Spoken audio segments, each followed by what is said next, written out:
మన ప్రభువైన యేసుక్రీస్తు ద్వారా తండ్రి అనే దేవుని ఆరాధించుకొచ్చినటువంటి సకల పరిశుద్ధులందరూ కూడా ప్రభు పక్షాన తెలియజేసుకున్నాను. మరి ఎప్పటిలాగే ఈ యొక్క పునరుత్థాన దినాన మన యొక్క అంశాన్ని ఆలోచిద్దాం. సహోదరులు గత వారం చెప్పిన అంశం గుర్తుందా మీకు? సహోదరులు ఏం చెప్పారు? యెహోవా అప్పగించిన దాన్ని కాపాడుము. ఆ కాపాడే విషయంలో మనం ఎలా ఉన్నాం, ఆయన ఆజ్ఞలు జీవించే విషయంలో మనం ఎలా ఉన్నాం. అలానే ఈ వారం కూడా నేను చెప్పాలని అంశం ఏంటంటే, క్రైస్తవుల ఆత్మీయ పండుగలు అపరాధులు ఎవరు, నిరపరాధులు ఎవరు ఉంటారా? పండుగను ఆచరించే విషయంలో అపరాధులు నిరపరాధులు ఉంటారా?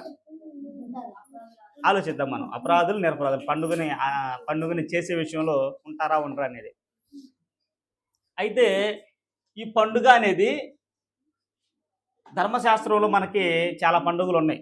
మనకు తెలిసి పస్కా పండుగ ఉంది, పులియన్న రొట్టెల పండుగ ఉంది, పర్ణశాలల పండుగ ఉంది, దాన్ని గుడారాల పండుగ అంటారు. మనకి 7 పండుగలు కనిపిస్తాయి మొత్తం. ప్రతిష్ఠ పండుగ అని చాలా కనిపిస్తాయి. అయితే మనం వచ్చి ఆగాల్సింది ఎక్కడంటే, మనందరం వచ్చి ఏ బోధ దగ్గర ఆగాల? అపోస్తుల బోధ దగ్గర ఆగాల. వారు ఏ బోధ ప్రకటించారో అది స్థిరమైనది, అది శాశ్వతమైన బోధ. అపోస్తులు ఒక పండగను మాత్రం బాగా ప్రకటన చేశారు, ఒక పండగను మాత్రం విస్తారంగా ప్రకటన చేశారు, ఒక పండగను మాత్రం లోకమంతటా ప్రచారం చేశారు. ఆ పండగ ఏంటనేది చూడండి. 1 కొరింథీయులకు రాసిన పత్రిక 5వ అధ్యాయం, కొరింథీయులకు రాసిన మొదటి పత్రిక 5వ అధ్యాయం 7వ వచనం చూడండి. మీరు పులిపిండి లేనివారు గనక క్రొత్త ముద్ద అవుటకై ఆ పాతదైన పులిపిండిని తీసి పారవేయుడి.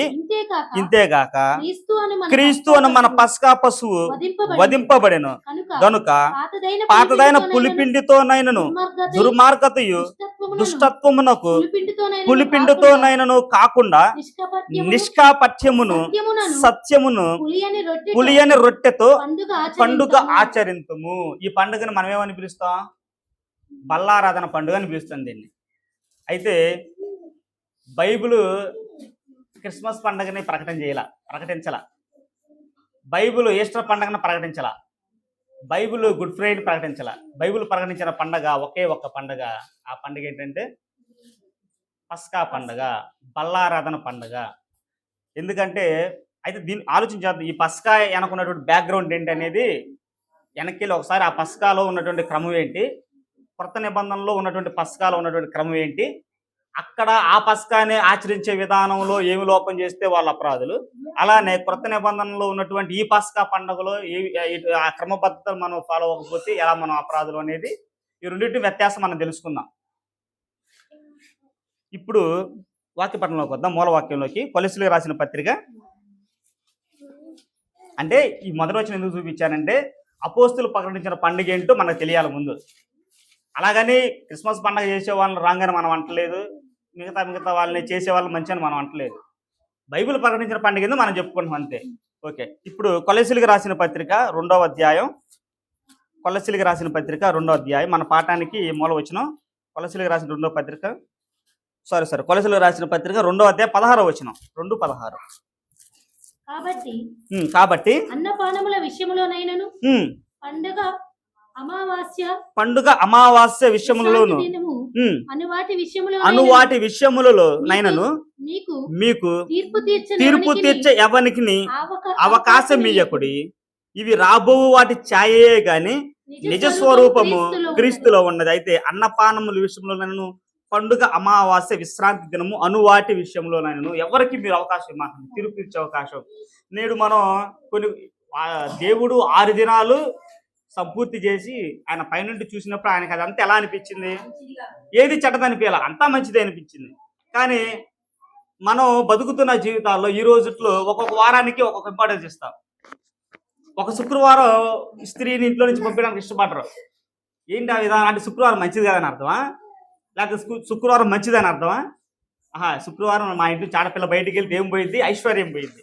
మనం ఏదో లాకర్లో పెద్ద డబ్బులు దాగిపెట్టినట్టు శుక్రవారం పంపించడానికి ఇష్టపడరు స్త్రీలని. అలానే మంగళవారం ఒక మంచి పని చేయడానికి ఇష్టపడరు.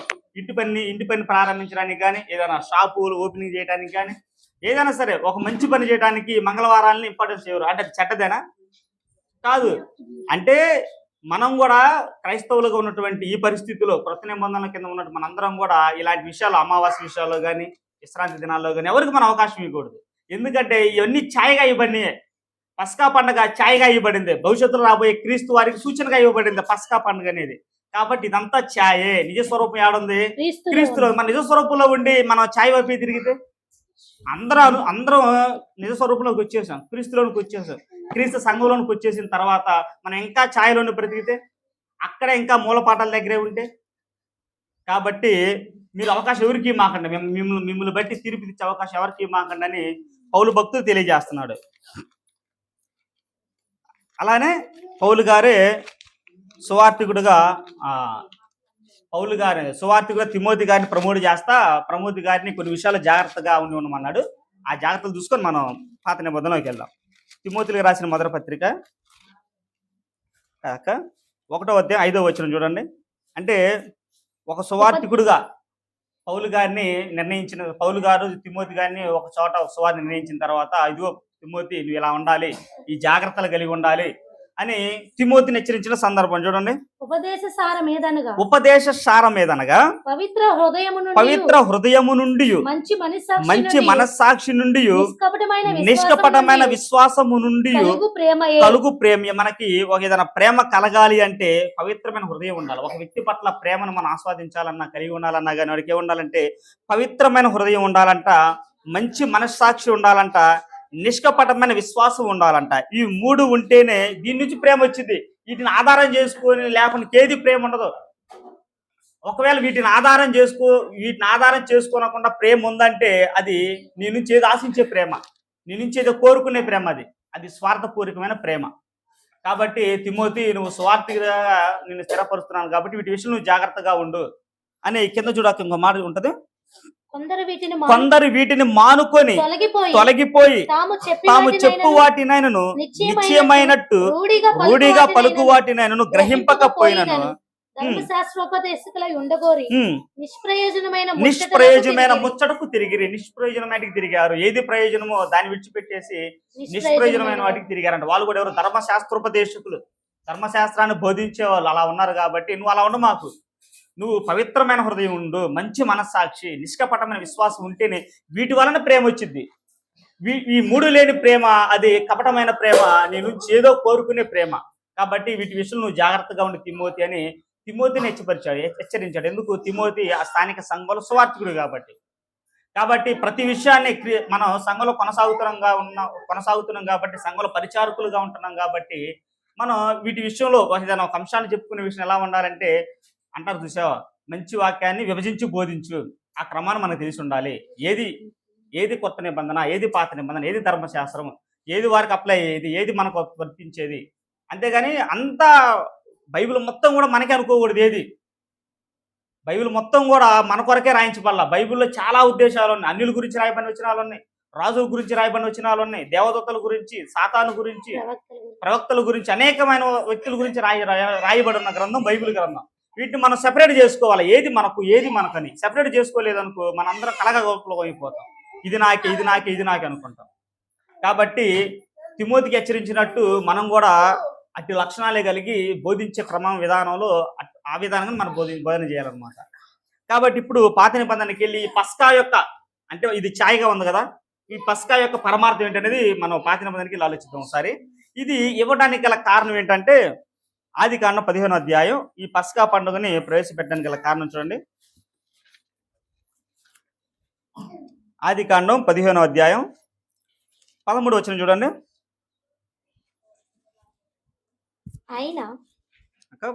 ఆదికాండము 15:13వ వచనం. ఆయన నీ సంతతి వారు తమది కాని పరదేశమందు నివసించి ఆ దేశపు వారికి దాసులుగా నుందురు. వారు 400 ఏండ్లు వీరిని శ్రమ పెట్టుదురు. వీరు ఎవరికి దాసులగుదురో ఆ జనమునకు నేనే తీర్పు తీర్చుదును. తరువాత వారు మిక్కిలి ఆస్తితో బయలుదేరి వచ్చేదురు. ఈ మాట చెప్పబడింది ఆదికాండం 15వ అధ్యాయంలో. అబ్రహాము కాలంలో చెప్పబడినటువంటి మాట ఇది. మనం ఎక్కడ చూస్తామంటే నిర్గమాకాండంలో చూస్తాం దీన్ని. అంటే భవిష్యత్తులో జరగబోయేటువంటి కార్యాన్ని అబ్రహాము గారి దగ్గర బయలుపరచడం జరిగింది. ఇదిగో నీ నీ ప్రజలు నీ సంతతి కాని వేరొక దేశానికి వాళ్ళు వెళ్తారు, ఆ వెళ్ళి వాళ్ళు 400 సంవత్సరాలు ఉంటారు, వారు వాళ్ళ కింద బానిసలుగా ఉంటారు, వారిని మరలా నేనే మన దేశానికి తీసుకొస్తాను, మన రాజ్యానికి తీసుకొస్తాను అని చెప్పేసి అబ్రహాము గారితో చెప్పిన సందర్భం చాలా భవిష్యత్ జ్ఞానం ఎరిగిన దేవుడు ఎప్పుడో జరగబోయే సంఘటనని అబ్రహాము కాలంలోనే చూపించాడు. దాన్ని ఇదిగో భవిష్యత్తులో జరగబోతుంది అని. దాన్ని మనం ఎక్కడ చూస్తామంటే చూడండి, నిర్గమాకాండం 2వ అధ్యాయం, నిర్గమాకాండం 2వ అధ్యాయం 24వ వచనం చూడండి. లేకపోతే ఒక్క నిమిషం, 23-24 బాగుంటే, అలాగున అనేక దినములు జరిగిన మీదట ఐగుప్తు రాజు చనిపోయెను. ఇశ్రాయేలీలు తాము చేయుచున్న వెట్టి పనులను బట్టి నిట్టూర్పులు విడుచుచు మొరపెట్టుచుండగా తమ వెట్టి పనులను బట్టి వారు పెట్టిన మొర దేవుని యొద్దకు చేరెను. కాగా దేవుడు వారి మూలుగును విని అబ్రహాము ఇస్సాకు యాకోబులతో తాను చేసిన నిబంధనను జ్ఞాపకము చేసుకొనెను. దేవుడు ఇశ్రాయేలీలను చూచెను. దేవుడు వారి యందు లక్ష్యం ఉంచెను. దేవుడు అనుకున్న సమయం వచ్చేసింది. వీళ్ళు ఇశ్రాయేలు జనాంగం ఎంతమంది వెళ్ళారు ఐగుప్తుకి? గుర్తుందా మీకు? ఎంతమంది వెళ్ళారు? కరువు వచ్చినప్పుడు ఆ యెరూషలేము ప్రాంతంలో కరువు వచ్చినప్పుడు వారు ఐగుప్తు వెళ్తారు కదా, యాకోబు గారి సంతతి 70 మంది వెళ్తారు. వాళ్ళు 70 మంది ఐగుప్తు వెళ్ళి ఆ 70 మంది ఎంతమంది అవుతారు? విస్తారమైన సంతానం అయిపోయింది. అక్కడ ఐగుప్తుకి వెళ్ళేసరికి విస్తారమైన సంతానం, గొప్ప సంతానం. అయితే కాలం గడిచిన కొలది ఎప్పుడైతే ఈ ఇశ్రాయేలు జనాంగం ఐగుప్తు జనాంగాన్ని మించిపోతుంది, వీళ్ళు వెళ్ళింది 70 మంది, ఏది ఇశ్రాయేలు పోయింది 70 మంది ఆ ప్రాంతానికి. ఆ ప్రాంతం ఆల్రెడీ చాలా మంది ఉన్నారు. అయినప్పటికీ కూడా వీళ్ళు 70గా మంది వెళ్ళిన వాళ్ళు వీరికంటే కూడా వీళ్ళు బహుగా విస్తరిస్తున్నారు. సంఖ్యపూర్వకంగా బహుగా విస్తరించేసరికి వీరికేమైపోయింది, వీళ్ళు మనల్ని పాలించే స్థితికి వస్తారేమో, వీళ్ళు మనకంటే పెరిగిపోతున్నారని వీళ్ళని దాసులుగా చేసుకోవడం మొదలు పెట్టారు. వెట్టి చాకరులు చేసుకోవడం మర్చిపోయారు. అంటే యోసేపుని మర్చిపోయిన ఒక రాజు వచ్చాడు. అంతకుముందు యోసేపు గారు పరిపాలన చేస్తున్న రాజు మంచోడే, మంచి పాలనే చేశాడు. ఆయన యోసేపుని ఎరగని ఒక రాజు వచ్చి ఏం చేశాడంటే ఐగుప్తు రాజు వచ్చి వీళ్ళని కఠినమైన పనులు చేపేయటం, వెట్టి చాకిర్లు చేపేయటం, బానిసత్వంగా జరుగుతున్న సందర్భంలో ఇక వీళ్ళు ప్రార్థన చేయటం మొదలు పెట్టారు, వేదన చేయటం మొదలు పెట్టారు. వారు ఎప్పుడైతే వీళ్ళు నిట్టూర్పులు విడుస్తున్నారో అప్పుడు దేవుడు వారి మొరణ విన్నాడు. దేవుడు వారి మొరణ విని అప్పుడు ఒక గొప్ప నాయకుడిని, ఒక సాత్వికుని ఎన్నుకున్నాడు. ఎవరా నాయకుడు? మోషే గారు. ఒక్కొక్క చోట చాలా మందికి అంటే ఒక మోస్తారు 12-14 సంవత్సరాలు వచ్చిన పిల్లలకి చిరంజీవి తమ్ముడు ఎవరనేది చాలా మంది చెబుతున్నారులే, కానీ మీటింగ్లో జరిగిన సంఘటన జరిగింది. చాలా మంది చిన్నపిల్లలు ఎదురు కూర్చున్నారు. ఇంతే, మనం సంఘం కూర్చున్నట్టుగానే చాలా మంది చిన్నపిల్లలు ఎదురు కూర్చొని స్వార్థికుడు ఏదో మాట్లాడతాం ఒక సందర్భం పిల్లల్ని పరీక్షిద్దాం అనుకొని ఒక్కొక్కరు 14 నుంచి పైనే ఉంటాయి అటు ఇటుగా. అమ్మా చిరంజీవి తమ్ముడి పేరేంటి అన్నప్పుడు అందరూ ఒక ఏకతాటిగా చెప్పారు, పవన్ కళ్యాణ్ అని. తర్వాత ఒక ఆయన సీనాయి కొండ మీదకి వెళ్ళాడమ్మా 10 ఆజ్ఞలు తేటానికి. ఆయన ఎవరు అన్నప్పుడు ఒక్క పిల్లగాడు నోరెత్తలేకపోయాడు. 14-15 సంవత్సరాలు ఉంటాయి ఒక్కొక్కరికి పైన పిల్లలకి. అంటే చూడండి, మనం కూడా ఇళ్లలో చిన్నపిల్లల కానుంచే ఈ మనకు చాలా కథలు ఉన్నాయి. కథలు కాదు, జరిగిన వాస్తవాలే, కానీ కథల రూపంలో మన పిల్లలకు చెప్పుకుంటా ఉండొచ్చు. యేసేపు ఇలా ఉండేవాడు నాన్న, మోషే ఇలా ఉండేవాడు నాన్న, దానియేలు ఇలా ఉండేవాడు. గొప్ప గొప్ప వ్యక్తుల గురించి చాలా మనం చక్కగా చెప్పుకున్నాం అనుకో, వాళ్ళని మార్గదర్శకంగా తీసుకుంటారు, వాళ్ళని ఆదర్శంగా తీసుకుంటారు. వీళ్ళని కాకుండా హీరోలను ఆదర్శంగా తీసుకున్నారు అనుకో, వాళ్ళ ప్రవర్తనలు వచ్చేస్తాయి, వాళ్ళ స్టైల్ వచ్చేస్తాయి, వాళ్ళ విధానాలు వచ్చేస్తాయి.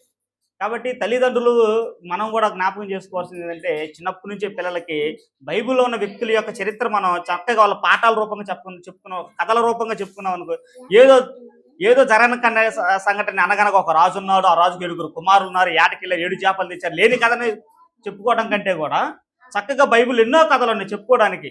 ఆదాము కథలు ఉన్నాయి, యేసేపు కథలు ఉన్నాయి. ఈ కథల పిల్లల దగ్గర చెప్పుకున్నాం అనుకో, వాళ్ళు చక్కగా వీటిని మార్గదర్శకంగా తీసుకుంటారు. కాబట్టి ఆ ప్రయత్నం చేద్దాం మనం. అయితే మిక్కిలి సాత్వికుడైనటువంటి మోషేని దేవుడు ఎన్నుకున్నాడు. దేనికి ఎన్నుకున్నాడు? ఐగుప్తులో బానిసత్వంలో మగ్గిపోతున్నటువంటి ఆయన ప్రజలను విడిపించుకోవడానికి ఒక గొప్ప నాయకుని ఎన్నుకున్నాడు. ఆ గొప్ప నాయకుడే మోషే గారు. చదువు ఇప్పుడు చదివారు అది. ఎన్నుకున్న తర్వాత మనకు తెలుసు మోషే గారిని మోషే గారిని నువ్వు ఈ పని చేయాలి, నేను ఈ పనికి నేను ఎన్నుకున్నానంటే ఆయన చెప్పిన సమాధానం ఏంటి? మోషే గారు చెప్పిన సమాధానం అది నిజమేనా? హెబ్రీ పత్రిక ఏం సెలవిస్తుంది? హెబ్రీ పత్రిక ఏం సెలవిస్తుంది? ఆయన చనిపోయే స్థితికి కూడా అంట హెబ్రీ పత్రిక ఆయన గురించి గొప్పగా చెప్పింది. నేను మాట మాంద్యం గలవాడునని దేవుడితో చెప్పాడు. అక్కడికి వచ్చే హెబ్రీ పత్రికలకు వచ్చేసరికి ఏమో ఆయన చూపు మందగెళ్ళలేదంట. అన్ని విషయంలో ప్రావీణుడు, సకల విధమైన విషయంలో ప్రావీణుడు అని బైబిల్ చెప్పింది. అంటే భయపడ్డాడు మోషే గారు. ఎందుకు భయపడ్డాడు? ఐగుప్తు నుంచి భయపడి బయటకు వచ్చాడు. ఐగుప్తులో 40 సంవత్సరాలు ఉన్నాడు. అక్కడ ఒక వ్యక్తిని చంపడం జరిగింది. భయపడి వచ్చాడు. భయపడ్డాడు పోవటానికి. అమ్మో చాలా పెద్ద జనాంగం, నేను ఒకడగా పోయి నన్ను దేవుడు పంపించాడు, మిమ్మల్ని విడిపిస్తానంటే వాళ్ళు ఏమి నమ్ముతారు, ఏమి వింటారని భయపడ్డాడు మోషే గారు. అన్నప్పుడు మీ అన్న నీకు నోటి పొరగా పనిచేస్తాడు, నీ అన్నను తీసుకొని నువ్వు వెళ్ళని చెప్పేసి ధైర్యపరుస్తాడు మోషేని ధైర్యపరిచినప్పుడు మోషే ఐగుప్తు వెళ్తారు. ఐగుప్తులో 10 తెగులు మనం చూస్తాం. 10 తెగులు చూసినప్పుడు వాళ్ళు ఎక్కువగా భయపడినటువంటి తెగులేది? 10వ తెగులు, చిట్ట చివరిదే. ఆ చిట్ట చివరి తెగులు చూసుకుందాం ఒకసారి.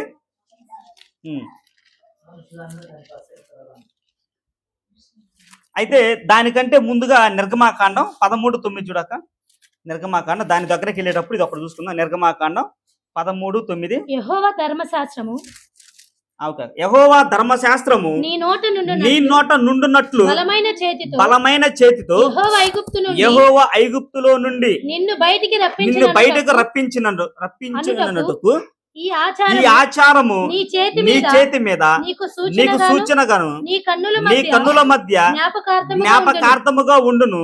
కాబట్టి ప్రతి సంవత్సరము ఈ కట్టడను దాని నియామక కాలమున ఆచరింపాలి. ఇది ఒక కట్టడ అంటే నిరంతరం కొనసాగేది. ఇది ఆచరణగా తీసుకురావాలి మీరు అని చెబుతున్న సందర్భం. దీన్ని కూడా ఇంతే పెట్టుకొని 12వ అధ్యాయం 40-42 ఇది చూసుకుని కొద్దిగా వెనక్కి వెళ్దాం. 12వ అధ్యాయం 40-42 చూడకంతే.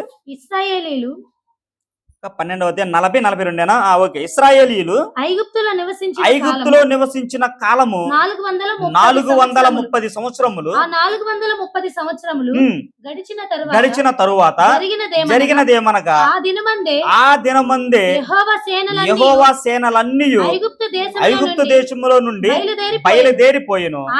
ఆయన ఐగుప్తు దేశములో నుండి వారిని బయటకు రప్పించినందుకు ఇది యెహోవాకు ఆచరింపదగిన రాత్రి. ఇశ్రాయేలీయులందరూ తమ తమ తరములలో యెహోవాకు ఆచరింపదగిన రాత్రి ఇది ఆచరింపాలండి. ఇది ఒక కట్టడగా వచ్చింది, ఒక నియమంగా వచ్చింది, ఒక ఆచారంగా వచ్చింది. తరములో ఇది ఆచరించాల్సిందే ఈ రాత్రిని. ఏంటి ఆ రాత్రి అంటే పస్కా రాత్రి. అది అప్పుడు దీనికి మూలం జరిగింది ఏంటనేది 12వ అధ్యాయం మొత్తం కూడా ఈ పస్కాకు సంబంధించిన విధానం మొత్తం కూడా మనకి 12వ అధ్యాయంలో చాలా గొప్పగా చెప్పడం జరిగింది. ఈ 10వ తెగులు ఐగుప్తులో మోషే ద్వారా చెప్పబడిన మాట ఏంటంటే, నీ ప్రజలను గనక నా ప్రజలను గనక వారు విడిపించకపోతే, వారు పంపించకపోతే జ్యేష్ఠ కుమారుణ్ణి పశువుల్లో గాని జంతువుల్లో గాని మనుషుల్లో గాని జ్యేష్ఠ కుమారుని నేను తీసేస్తాను అని చెప్పినప్పుడు ఫరో దాన్ని లక్ష్య పెట్టలా. మిగతా 9 తెగులని తట్టుకోగలిగాడు. కానీ 10వ తెగులు విషయంలో దేవుడు దానికి కూడా ఒక నియమం పెట్టాడు. సరే ఆ తెగులు వచ్చినప్పుడు ఇలా ఇశ్రాయేలుని విడిచిపెట్టి ఉండాలి కదా. ఇప్పుడు ఆ తెగులు వచ్చినప్పుడు అందరికీ వచ్చేసింది, సంప్రాప్తమైంది. ఇప్పుడు ఇశ్రాయేల్ ప్రజలు దాని నుంచి తప్పించుకోవాలా. ఆ తెగులు నుంచి ఇశ్రాయేల్ ప్రజలు తప్పించుకోవాలంటే వాళ్ళు ఏం చేయాలి? ఆ తెగులు ఆ సంహారదూత వచ్చి ఇశ్రాయేల్ జనాంగం, ఎందుకంటే వీరు కూడా ఎక్కడ ఉంటున్నారు? ఐగుప్తులోనే ఉంటున్నారు. ఐగుప్తులో ఉన్నప్పుడు ఒక సంహారదూత వచ్చిందని అంతా నాశనం చేసేసింది. ఆ సంహారదూత తన గుమ్మం ఎద్దుకు రాకుండా ఉండాలంటే ఒక నియమాన్ని చేయాలి. వాళ్ళు ఇశ్రాయేల్ జనాంగం ఒక నియమాన్ని ప్రవేశపెట్టాలి. ఏంటంటే ఆ నియమం జ్యేష్ఠంగా ఉన్నటువంటి తన మందలో ఉన్నటువంటి గొర్రెను గాని మేకను గాని జ్యేష్ఠది ప్రథమైనది దాన్ని తీసుకొని వధించి దాని రక్తాన్ని ఏం చేయాలి? ప్రతి గుమ్మాకు రాయాలి. ఎప్పుడైతే ఆ సంహార దూత వచ్చి ఆ గుమ్మ ఎదురుకు వచ్చి ఆ గుర్తును చూసిద్దో ఆ ఇంటిని నాశనం చేయకుండా పోయింది. ఆ ఇంటిని దాటిపోయింది. అది నియమం. అది జరిగిన తర్వాత ఇశ్రాయేల్ జనాంగం అందరూ కూడా దాన్ని ఆచరించారా? ఆచరించారు. దాన్ని మనం చూస్తాం. నిర్గమాకాండం చూద్దాం ఒకసారి. దాన్నే చూస్తాం మనం. 12వ అధ్యాయం ఈ మొత్తం కూడా చాలా వరకు ఇదే ఉంటది. 3వ వచనం చదవనాక 3వ వచనం. మీరు ఇశ్రాయేలీయుల సర్వ సమాజముతో ఈ నెల దశమి నాడు వారు తమ తమ కుటుంబం లెక్క చొప్పున ఒక్కొక్కడు గొర్రె పిల్లనైనను మేక పిల్లనైనను అనగా ప్రతి ఇంటికి ఒక గొర్రె పిల్లనైనను ఒక మేక పిల్లనైనను తీసుకొనవలెను. ఆ పిల్లను తినుటకు ఒక కుటుంబం అది అవసరం లేదు. తర్వాత 7వ వచనం చూడు. 7వ వచనం. ఈ నెల 14వ దినము వరకు వారు దాన్ని నుంచుకొనవలెను. తర్వాత ఇశ్రాయేలీయుల సమాజపు వారందరూ తమ తమ కూటములలో సాయంకాలమందు దాన్ని చంపి దాని రక్తము కొంచెము తీసి తాము దాన్ని తిని ఇండ్ల ద్వారా బందపు 2 నిలువు కమ్మీల మీద పై కమ్మి మీదను చల్లి ఆ రాత్రియే వారు అగ్ని చేత కాల్చబడిన ఆ మాంసమును పొంగను రొట్టెలను తినవలెను. అయితే ఇది ఒక నియమం అన్నమాట. ఇదిగో సంహార దూత వచ్చి వాళ్ళ నాశనం చేయకుండా ఎన్ని చేయాలా. ఇశ్రాయేల్ ప్రజలు ఎన్ని చేసిన తర్వాత సంహార దూత వచ్చి ఆ ఐగుప్తులో ఉన్నటువంటి మగ సంతానం మొత్తాన్ని తీసేసిన తర్వాత మహాఘోషం పుట్టింది ఐగుప్తులో. ఇశ్రాయేల్ జనాంగం విడిపింపబడతారు. ఇశ్రాయేల్ జనాంగం ఎప్పుడైతే వీళ్ళు ఆ సముద్రాన్ని దాటి బయట ఒడ్డుకు వస్తారో అప్పుడు వీళ్ళు ఈ పండుగను ఆచరించినట్టు మనం చూస్తాం. అంటే పస్కా పండుగ వెనుక చాలా పరమార్థం ఉంది. ఒక ఛాయగా ఇచ్చినటువంటి పస్కా పండుగ వెనుక ఎంత పరమార్థం అంటే, మోషేనేమో బానిసత్వం నుంచి విడిపించడానికి ఎన్నుకోబడ్డాడు. అలానే యేసుక్రీస్తు వారు కూడా పాపము చేత అపరాధముల చేత చచ్చిపడి ఉన్న మనలందరినీ ఆ పాపం నుంచి విడిపించడానికి యేసుక్రీస్తు వారు ఎన్నుకోబడ్డారు. అయితే అక్కడ పస్కాలో జ్యేష్ఠమైన గొర్రెపిల్లను వధించడం జరిగింది. ఇక్కడ పస్కాలో తానే గొర్రెపిల్లగా వచ్చి అంటాడు కదా యోహాను బాప్తిస్మ ఇచ్చే యోహాను గారు అంటారే, ఇదిగో లోక పాపంలో మోసుకొని పోవు దేవుని గొర్రెపిల్ల. అంటే ఈ పస్కాలు ఆ పస్కాలు ఏం జరుగుతుంది, భౌతిక సంబంధమైనటువంటి బలులు జరుగుతున్నాయి. ఈ పస్కాలు ఏం జరగాలి, ఆత్మ సంబంధమైన బలులు జరగాలి. ఆ పస్కాలో జంతువులను బలి ఇయ్యాలా, ఈ పస్కాలో ఆత్మ సంబంధమైన బలులు ఏంటి, ఇరిగి నలిగిన బలులే ఆయనకి ఇష్టం. ఇరిగి నరిగిన హృదయమే ఆయనకి ఇష్టం. ఆయనకి ఇష్టమైన బలులు అవన్నీ కూడా. ఆ పస్కాలో జరగవలసినవి భౌతిక సంబంధమైనవి, ఈ పస్కాలో జరగవలసినవి ఆత్మ సంబంధమైనవి. కాబట్టి ఇప్పుడు కొత్త నిబంధనకు వచ్చి ఆత్మ సంబంధం గురించి కొన్ని ఆలోచిద్దాం మనం. ఆత్మ సంబంధమైనవి ఏంటి అనేది ఒకసారి.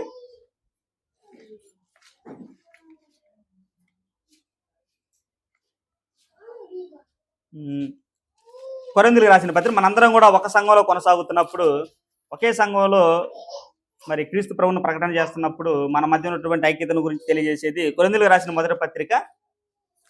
కొరింథీయులకు రాసిన మొదటి పత్రిక 1వ అధ్యాయం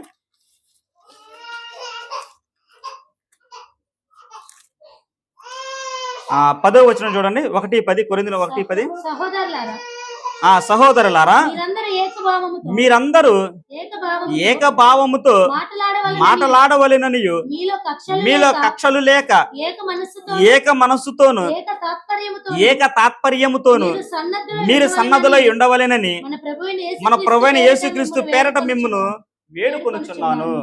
అయితే సంఘంలోనికి ప్రవేశించిన తర్వాత, ఆత్మ సంబంధమైన కుటుంబంలోనికి మనందరం కూడా ప్రవేశించిన తర్వాత సహోదరుల మధ్య ఏముండాలంటున్నాడు, ఏకభావం ఉండాలంటున్నాడు, కక్షలు వద్దంటున్నాడు, ఏక మనసు ఉండాలంటున్నాడు, ఏక తాత్పర్యం ఉండాలన్నాడు.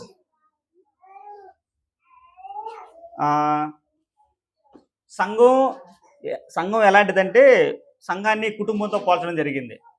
కుటుంబంతో సంఘాన్ని ఎందుకు పోల్చడం జరిగిందంటే, కుటుంబంలో తల్లి బాధ పెట్టినా కుమారుడు సహిస్తాడు, తండ్రి బాధ పెట్టినా కుమారుడు సహిస్తాడు, భార్య బాధ పెట్టినా భర్త సహిస్తాడు, పిల్లల బాధ పెట్టినా భర్త సహిస్తాడు. అంటే సహించుకునే తత్వం ఎక్కడ ఉండిద్ది అంటే కుటుంబాల్లో ఉండిద్ది, ఇంకెక్కడ ఉండదు. సహించుకునే కుటుంబంతో పోల్చడానికి సంబంధం చెబుతున్నా నేను. అలానే సంఘాల్లో కూడా సహించుకునే తత్వం ఉండాల, అది కరువు అయిపోయింది. సంఘాల్లో సహించుకునే తత్వం లేకపోతే ఏకభావం యాడొచ్చింది, ఏకతాత్పర్యం యాడొచ్చింది, కక్ష లేకుండా ఎట్టుండేది. మేము ప్రారంభం అన్నయ్య కాడ ప్రభుదాసన కాడ కొనసాగే సందర్భాల్లో ఎంత ఏకతాత్పర్యం ఉండేది, ఏకభావం ఉండేది. చాలా ఎంత ఉండేది, ఎలా ఉండేది అంటే ఒక కుటుంబంలాగే ఫీల్ అయ్యే వాళ్ళందరూ. నేను కానీ, గోపి కానీ, శేఖర్ అన్న కానీ, యోహాన్ రాజన్ కానీ చాలా కొంతమంది ఉన్నాం. అందరూ అన్నయ్య బాగా చెప్తున్నాడు అందుకు ఇష్టపూర్వం అన్న సూపర్ వచ్చిందని మెసేజ్ చెప్పుకోవటం. ఒకవేళ లోపంగా వచ్చింది అనుకో, అన్న ఈ వారం కొద్ది లోపంగా వచ్చిందని, దీన్ని సరి చేసుకుంటే బాగుంటుంది అన్న అని ఒకరినొకరు చెప్పుకొని సరి చేసుకునే వాళ్ళం. ఇప్పుడు ఏకతాత్పర్యం ఏకభావం లేదనుకో, నా నా తప్పు వచ్చేసరికి నాకు చెప్పే సందర్భాలు పోతాయి.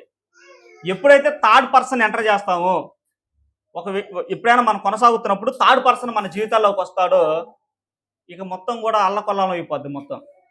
ఎందుకంటే నా తప్పు నాకు చెప్పుకుంటే నేను సరి చేసుకోవడానికి అవకాశం ఉండిద్ది, నేను సరి అవ్వడానికి అవకాశం ఉండిద్ది. కానీ నేను చేసిన తప్పుని ఇతరులందరికీ చెప్పుకొచ్చిన తర్వాత 101వ వ్యక్తి నా దగ్గరకు వచ్చి తిరిగి చెప్తే ఎలా ఉండిద్ది? అది ఉండదు. అంటే మనం ఎప్పుడైతే ఒక సంఘాన్ని కుటుంబంగా ఫీల్ అవుతామో, సంఘాన్ని కుటుంబంగా ఫీల్ అయితే మనలో ఏముంటుంది అంటే సహనం వచ్చింది, ఆటోమేటిక్గా వచ్చింది, ఓర్పు వచ్చింది.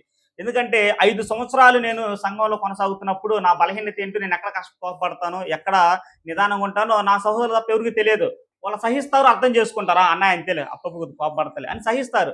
నువ్వు కొత్త వ్యక్తి దగ్గరికి వెళ్తే అర్థం చేసుకుని చాలా టైం పట్టిద్ది. నీ వ్యక్తిత్వం ఏంటో అర్థం చేసుకుని చాలా టైం పట్టిద్ది. కాబట్టి ఎప్పుడైతే సంఘంలో ఆత్మ సంబంధమైన కుటుంబాలు కొనసాగుతున్న మనం, మన కుటుంబమే మన భౌతిక సంబంధమైన కుటుంబంలో ఎలా పరిస్థితులు ఎలా ఉంటున్నాయి, అక్కడికి వచ్చేసరికి మనం ఓర్పు సహనాలు కలిగి ఉంటున్నాము, ఇక్కడికి వచ్చేసరికి మనకు ఓర్పు సహనాలు ఉన్నట్లా. కాబట్టి నువ్వు కుటుంబంతో పోల్చుకోవట్లా, దీన్ని కుటుంబంతో పోల్చుకుంటే అవి ఉండవు, నీకు చాలా సింపుల్గా తెగిపోతాయి అన్నమాట. కాబట్టి కొత్త నిబంధనలు ఏం చెబుతుందంటే, ఆత్మ సంబంధంగా కూడుకున్న సంఘంలో మీ అందరూ సహోదరు మధ్య ఏముండాలని కోరుకుంటుంది? మీరందరూ ఏకభావం ఉండాలంటుంది. కక్షలు లేక ఏక మనసు ఏక తాత్పర్యం ఉండాలని కొత్త నిబంధన ఆత్మ సంబంధ సంఘం కోరుకుంటుంది. ఇది సరే. ఇప్పుడు ఇంకొక మాట, రోమిలికి రాసిన పత్రిక 14:17. రోమిలికి రాసిన పత్రిక, దేవుని రాజ్యము, రోమిలికి రాసిన పత్రిక 14:17 14:7. మనలో ఎవడును తన కోసమే బ్రతుకుడు, ఎవడును తన కోసమే చనిపోడు. మనము బ్రతికినను ప్రభువు కోసమే బ్రతుకుచున్నాము, చనిపోయినను ప్రభువు కోసమే చనిపోవచ్చున్నాము. కాబట్టి మనము బ్రతికినను చనిపోయినను ప్రభువు వారమై ఉన్నాము. ఇంకొకసారి మళ్ళీ ఇదే మాట, మనలో ఎవడును తన కోసమే బ్రతకడు. అర్థం చేసుకోండి. క్రీస్తు సంఘంలోనికి వచ్చిన తర్వాత మనం ఎవరి కోసం బ్రతకాలి? క్రీస్తు కోసం బ్రతకాలి. చదువు కదే మన చదువు. మనలో ఎవడును తన కోసమే బ్రతకడు, ఎవడును తన కోసమే చనిపోడు. మనము బ్రతికినను ప్రభు కోసమే బ్రతుకుచున్నాము, చనిపోయినను ప్రభు కోసమే చనిపోవచ్చున్నాము. కాబట్టి మనము బ్రతికినను చనిపోయినను ప్రభు వారమై ఉండాలి. మనం క్రీస్తు సంఘంలో వచ్చిన తర్వాత మన గురి మొత్తం, అల్టిమేట్ గోల్ మొత్తం క్రీస్తు వైపే ఉండాలి. మనం ఎలా ఉంటామంటే క్రీస్తు వైపు చూడం. మనుషులు ఎందుకంటే 100 మంది ఉన్న చోట, 30 మంది 30-40 మంది ఉన్న చోట ఎవరిలో ఏదో ఒక బలహీనత ఉండిద్ది, ఉండకుండా ఉండదు. ఎందుకంటే మనుషులు అన్నాక బలహీనతలు ఖచ్చితంగా ఉంటాయి. ఎందుకంటే బైబిల్ కూడా ఒక్కసారిగా బోధకులను ప్రచారం చేయాల. మొదట పరిచారకులు ఉంటారు, ఉపదేశకులు ఉంటారు, సువార్థికులు ఉంటారు, బోధకులు ఉంటారు. ఒక్కొక్క స్థాయి ఒక్కొక్క స్టేజ్లో వస్తాయి. అన్ని ఆ స్థాయి అందుకునే సమయానికి టైం పట్టింది కొద్దిగా. మనం ఎక్కగానే మన పైన చూడకూడదు. ఇప్పుడు పరిచారకులుగా మనం ఇక్కడ ఉన్నప్పుడు బోధకుడు స్టేజ్లో అతను చూడకూడదు. ఎందుకంటే బోధకుడు స్థాయి అందుకోవాలంటే చాలా టైం పట్టింది. అందుకే అది బైబిల్లో కూడా పరిచారకులు, ఉపదేశకులు, సువార్థికులు, బోధకులు, మత పెద్దలు అని 5 కేటగిరీలు చేసింది. నువ్వు పరిచారకుడుగా పనిచేసే వ్యక్తిని బోధకుడుగా చూడమాకు. బోధకుడు అనేది ఏంటంటే అది చివరి ఘట్టం. అది ఆ స్థాయి కలిగిన వ్యక్తి కనీసం 30 సంవత్సరాలు పరిచయం చేసే వ్యక్తిలో చూడాల్సినటువంటి కోణం నువ్వు ప్రారంభ దశలో ఉన్న వాళ్ళ దగ్గర చూడమాకయ్యి. ఎందుకంటే చాలా మంది ఇదే ప్రభువులోనికి వచ్చిన వాళ్ళు ప్రభువును చూడరు, వ్యక్తులు చూస్తారు. వ్యక్తుల యొక్క లోపాన్ని బట్టి ప్రభువుని విడిచిపెట్టుకుంటారు. కాబట్టి ఈ వాక్యం ఏం చెబుతుందంటే, మీరు ప్రభువు చూడలే కానీ ఇతర వ్యక్తులు చూసి మీ జీవితాన్ని పాడు చేసుకోమాకనే చెబుతుంది ఈ వాక్యం. ఇదంతా సంఘంలోనికి వచ్చిన తర్వాత మనం చేయవలసినవి. తర్వాత యాకోబు 4:17 కూడా చూడక. యాకోబు పత్రిక 4:17 సంఘంలోనికి వచ్చిన తర్వాత మనం చేయవలసినవి. యాకోబు 4:17, యాకోబు పత్రిక 4:17. కాబట్టి మేలైనది చేయనెరిగియు అలాగు చేయని వానికి పాపము కలుగును. క్రీస్తు సంఘంలోనికి వచ్చిన తర్వాత, ప్రభు సంఘంలోనికి వచ్చిన తర్వాత మేలైనది చేసే అవకాశం నీకుంది. మేలైనది చేసే అవకాశం నీకుండి కూడా నువ్వు అది చేయలేదనుకో పాపం వచ్చింది అన్నాడు. కాబట్టి సంఘంలోనికి వచ్చిన తర్వాత మనం చేయవలసింది మేలైనది చేసే అవకాశం నాకున్నప్పుడు, అది భౌతికంగా మనీ రూపంలో అవ్వచ్చు, లేకపోతే మాట సలహా రూపంలో అవ్వచ్చు. మేలైనది చేయనప్పుడు, చేసే విధానం నా కాడికి వచ్చినప్పుడు నేను దాన్ని చేయాలి. అది మేలైనది నేను చేస్తే అది బాగుపడుద్ది. నేను అది చేయకుండా ఉంటే వాళ్ళు నాశనం అయిపోతారనే కోణంతో మనం దాన్ని చెప్పకూడదు అనమాట. కాబట్టి మేలనేది చేయనరిగి అలాగూ చేయని వానికి పాపము. ప్రభు సంఘంలోకి వచ్చినప్పుడు మనం మేలనేది చేయనరిగి అలాగూ చేయాలి. ఓకే, ఇప్పుడు మనం ఎప్పుడు ప్రభు వల్లప్పుడు వాక్యపట్నం చదువుకుంటాం కదా. కొరింథీయులకు రాసిన పత్రిక, మొదటి కొరింథీయులకు రాసిన పత్రిక 11వ అధ్యాయం. ఇందులో ప్రభు బల్ల తీసుకునే ముందు మనం చాలా సార్లు కొన్ని మాటలు పంచుకుంటా ఉంటాం. ఇక్కడ కూర్చొని ప్రభు బల్ల మీ ఎద్దకు వస్తున్నప్పుడు కొన్ని మాటలు చదువుతూ ఉంటాం కదా. ఆ మాట చూసుకుందాం. 11:28 చూడండి. 11:28 అన్న. కాబట్టి ప్రతి మనుషుడు తన్ను తాను పరీక్షించుకొనవలెను. చేసి ఆ రొట్టెను తిని ఆ పాత్రలోనిది తాగవలెను. ప్రభు శరీరం అని వివేచింపక తిని త్రాగువాడు తనకు శిక్షావిధి కలుగుటకే తిని త్రాగుచున్నాడు.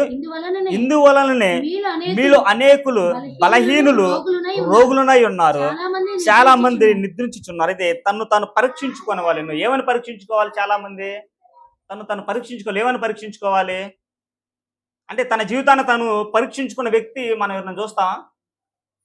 తన జీవితాన్ని పాపం చేసిన తర్వాత తన జీవితాన్ని తను పరీక్షించుకున్న వ్యక్తిని మనం చూస్తామా? చూసాం, దావీదు గారిని చూసాం మనం. చూడండి ఒక్కసారి కీర్తనలు కదా ఒక్కడు చదువుకుందాం మనం. ఎందుకు పరీక్షించుకోవాలో మనం కీర్తనలో 139:23-24 చూడండి ఒకసారి. దేవా నన్ను పరిశోధించి నా హృదయమును తెలుసుకొనుము. నన్ను పరీక్షించి నా ఆలోచనలు తెలుసుకొనుము. నీకు ఆయాసకరమైన మార్గము నా యందు ఉన్నదేమో చూడుము. నిత్య మార్గమున నన్ను నడిపించుము. తను పరీక్షించుకోవాలి. మనకి చాలా మంది మనం ఎందులో దావీదు గారిని రోల్ మోడల్ గా తీసుకుంటాం అంటే పాపం చేసే విషయంలో దావీదు గారిని రోల్ మోడల్ గా తీసుకుంటాంలే కానీ పాపాన్ని ఒప్పుకునే విషయంలో తను పరీక్షించుకునే విషయంలో మనం దావీదు గారి దగ్గరికి వెళ్ళలేం, తొంగి కూడా చూడలేం ఆయన దగ్గరికి. ఏ కాడికి ఆయన దగ్గర ఉన్న బలహీనతను బట్టి దావీదు తప్పు చేయలేదా, నేను చేస్తే తప్పేంటనే వస్తాం. కానీ దావీదు ఎంత పశ్చాత్తాపడ్డాడు ఆ విషయంలో. దావీదు తన నుంచి తను ఎన్ని విమర్శించుకున్నాడు, ఎంత వేదనకు గురయ్యాడు. మనం అక్కడ దాకా పోము. దావీదు తన జీవితం తను పరీక్షించుకున్నాడు. క్రైస్తవులు కూడా పరీక్షించుకోవాలా ప్రభు బల్ల. ఎందుకంటే ఎంతో విలువైంది ప్రభు బల్ల. క్రీస్తు ప్రభు మరణ త్యాగం ప్రభు బల్ల మన ప్రతి ఆదివారం తీసుకునేది, జ్ఞాపకార్థంగా తీసుకునేది, ఆయన మరణాన్ని జ్ఞాపకం చేసుకుంటా తీసుకునేది. దాన్ని మనం ఎంత ఇంపార్టెన్స్ చేయాలి. దాన్ని అయోగ్యంగా అందులో గనక మనం చేయి వేస్తే బైబిల్ ఏం చెబుతుంది? నువ్వు పాపివి అని చెబుతుంది. అంటే ఇంకా చెప్పాలంటే ఎవరైనా నువ్వు చస్తావరని అర్థం మన భాషలో మాట్లాడుకుంటే. ప్రభు బల్లలో గనక అయోగ్యంగా ఎవరైతే పాత్రలో చేయి వేస్తారో వారు చావునకు కారకులు. ఆనాడు ఛాయగా ఇవ్వబడినటువంటి పస్కా చేయబడిన క్రమంలో చేయకపోతే వారు అపరాధులు.